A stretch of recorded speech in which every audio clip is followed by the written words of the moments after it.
Hello friends, आपका स्वागत है बर्डी सेटअप वन पर। ये वही केज है जिसमें हमने एक पेयर सेपरेट किया था।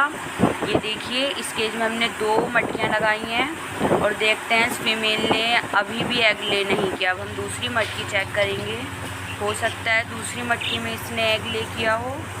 इसे आज हम 5-6 दिन के बाद हमने वीडियो बनाई है, इसमें अभी कोई एग नहीं है। अब हम दूसरी मटकी चेक करते हैं। वाओ, सरप्राइज गाइस, ये देखो इसने एक एग लेकर दिया। आपको वीडियो कैसी लगी प्लीज़ कमेंट में बताना। हमारी वीडियो लाइक कर देना, शेयर कर देना।